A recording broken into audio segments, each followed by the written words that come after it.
Hello, today we're going to be making a player has joined and a player has left message in the chat. If you enjoy this video, please like and subscribe, and let's get into the coding. Okay, so the first thing we're going to do is going to make a local script and just clear that out. We're going to define the player service, game get service players. We're going to be using the player added event here, so this fires whenever a player joins the game. So we connect that to a function that will run that code every time another player joins the game. So we're going to use the core GUI function here. So game.side.GUI set core.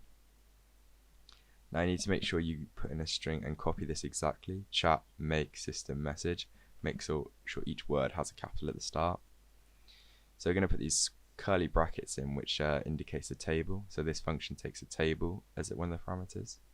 A table of options. So the first one is text, and we have player.name. So this is the player who's joined name.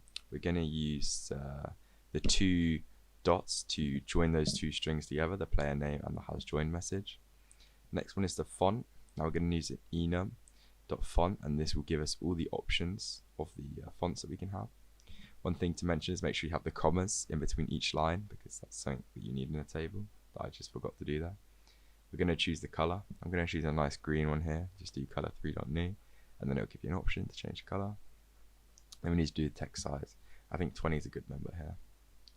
I'm just going to go back and make sure I put in all those commas, else it won't work. Oops. Okay, nice. So now I'm just going to copy and paste this, because we're going to do exactly the same just when a player leaves. Instead of player added, we're going to have player removing. I'm just going to change the message there to has left instead of has joined. And I want to change the color as well to a nice red.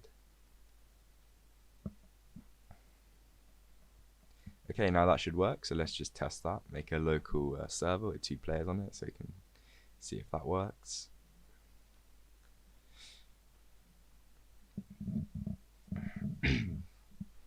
So we should see a join message in one of the chats. There we have player 2 has joined.